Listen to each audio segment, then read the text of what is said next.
नमस्कार, आप देख रहे हैं न्यूज़ टाइम उत्तर प्रदेश। प्रधानमंत्री नरेंद्र मोदी के नेतृत्व में केंद्र सरकार के 11 वर्ष पूर्ण होने के उपलक्ष्य में भारतीय जनता पार्टी द्वारा जनपद के 256 शक्ति केंद्रों पर चौपाल कार्यक्रम आयोजित करने की योजना बनाई गई थी। इसी क्रम में आज 65 शक्ति केंद्रों पर चौपाल का सफल आयोजन किया गया। शेष बचे कार्यक्रम आगामी 17 और 18 जून को संपन्न किए जाएंगे।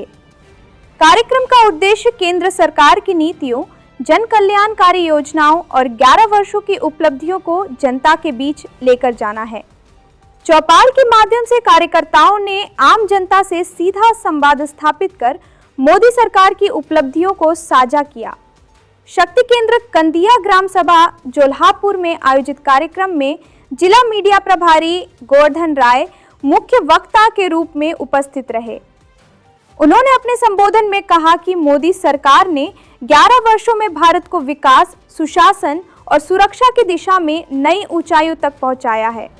उन्होंने ऑपरेशन सिंधु, सुदर्शन, धारा 370 और 35A हटाना, राम मंदिर निर्माण, किसान सम्मान निधि, पीएम आवास योजना, सौभाग्य योजना, स्वच्छ भारत मिशन जैसी योजनाओं का उल्लेख करते हुए बताया कि सरकार ने समाज के हर वर्ग को सशक्त करने का कार्य किया है।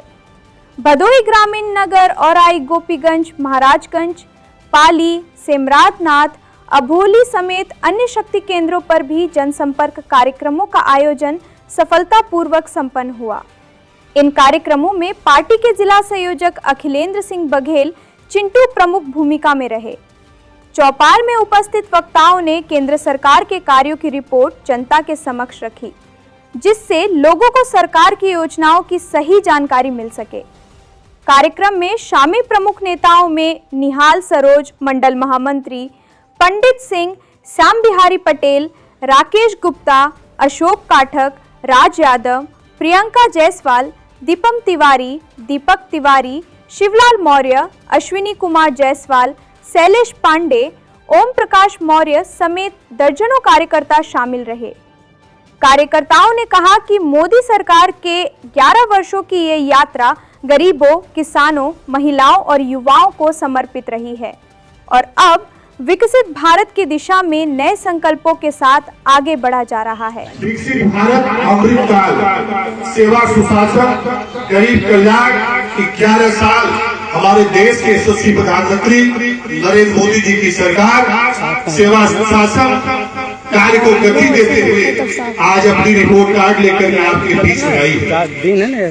मित्रों, आने का विषय सिर्फ इतना है कि आप सभी लोग इसके हकदार हैं। आप इस विषय को जानिए कि हमारी सरकार केंद्र की और उत्तर प्रदेश की सरकार किया क्या अभी तक। अगर आप इस विषय को नहीं जानेंगे तो जो हमारे विपक्षी केंद्र में बैठे हैं, जिन्होंने उसके पहले सत्ता में रह करके आप सबके विकास को रोका था, जो सुविधाएं दी जानी थी उससे वंचित किया था, लेकिन आपने अपना एक अमूल्य मत दिया, एक और देकर के सरकार को परिवर्तन किया।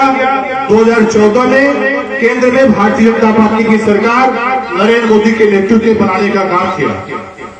उसके बाद 2019 में भी आपने संज्ञान लिया और इस कार्य को निरंतर जारी रखा, क्योंकि आपने महसूस किया कि 70 साल पहले जो यहाँ पे सरकार थी वो हम सभी का शोषण किया, हमारे विकास को रोका, हमारे माँ बहन के अस्मत को लूटा, गुंडा माफिया इस देश में पले।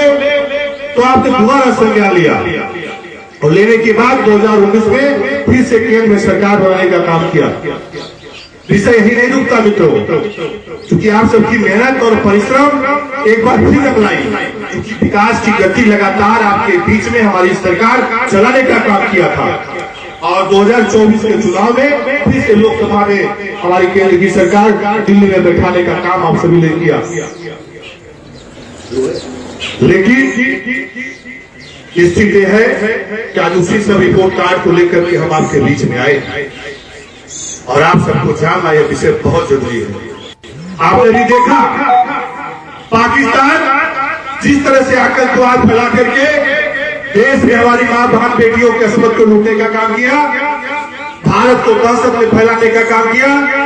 लेकिन हमारे देश के यशस्वी प्रधानमंत्री उस मात्र शक्ति बहनों को जिसका सिंदूर उजाड़ा गया था, आप सभी लोग बैठे हैं, सिंदूर का मतलब क्या होता है? जिसका पति इस दुनिया में न हो, सिंदूर का बहुत बड़ा कीमत होता है। और वहां के आतंकी ने कहा था, अभी श्याम भाई ने बताया जिसे, कि जाकर के प्रधानमंत्री नरेंद्र मोदी से बता देता, और वह सूचना हमारे प्रधानमंत्री तक पहुंची, क्योंकि 28 लोगों की जो जान निर्भर पर कर दी गई थी, वो कोई छोटा अपराध नहीं था, दिल को झकझोर देने वाली ये बात थी, जिसका हमारा प्रधानमंत्री नरेंद्र मोदी जी ने संज्ञान लिया। संज्ञान लेने के बाद आप पाकिस्तान को घुटने के बल खड़े होने के लिए मजबूर कर दिया। यह है आपकी एक वोट की ताकत, जिन्होंने आपके तीसरी बार केंद्र में सरकार बना करके पाकिस्तान जैसे देश को, जो लगातार भारत को कमजोर करना चाहा, भारत के ऊपर आक्रमण करना चाहा, आक्रमण भी किया। इसके पहले भी सरकारें थी, मुंह दर्शक बन के बैठी रहती थी, कागजों पे सिर्फ पूरा करती थी। लेकिन सरकार बदलने के बाद नरेंद्र मोदी जी की सरकार पाकिस्तान के घर में घुस करके मारने का काम किया, और पाकिस्तान को नतमस्तक नहीं किया, घुटने के बल खड़ा कर दिया, और पाकिस्तान त्राहिमाम करते हुए लोगों से दुआई की। ऐसी सरकार चुने हैं आप। रही विकास की बात, अब विकास के मुद्दे पर मैं आता हूं। गरीबों की सेवा, वंचितों का सम्मान, जो पिछले सरकार में कभी नहीं हुआ। पिछले सरकार में सिर्फ परिवारवाद की राजनीति होती थी, चाहे प्रदेश की सरकार हो, चाहे केंद्र की सरकार हो। अगर कोई मुखिया बनेगा तो परिवार का, अगर कोई अध्यक्ष बनेगा तो परिवार का। हमें सिर्फ वोट दीजिए, आपकी चिंता हम नहीं करेंगे, हम आपका शोषण करेंगे। ये पूर्ववर्ती सरकार का एजेंडा था। लेकिन भाजपा की सरकार आने के बाद आपको किसान सम्मान निधि देने का काम किया। आज ऐसे तमाम परिवार हैं जिसके पास मात्र एक विषय जमीन है, और कंप्यूटर को दर्ज है, तो आपको तीसरे महीने 2000 रुपया सरकार मोदी जी की देने का काम करती है कि नहीं करती है? दादा बताइए, आपको मिलता है कि नहीं मिलता है? ये सही है कि नहीं है? विकास हुआ कि नहीं हुआ? आज हम गर्व से कह सकते हैं हमारी सरकार जनता की कैसी है, गरीबों की कैसी है, गरीबों का मसीहा है। हम दिल खोल करके उसके साथ थे और आगे भी रहेंगे। ये बहुरूपियों के साथ ये कभी कंधा मिलाएंगे, इनका कभी साथ देंगे।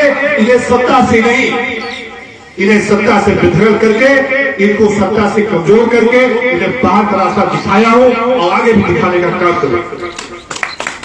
दूसरा विषय, ऐसे तमाम परिवार हैं जो इस ठंड के सीजन में, इस तपती धूप के सीजन में उनके पास छत नहीं था, वो चाहकर भी छत को नहीं बनवा पाते थे क्योंकि पैसा नहीं था।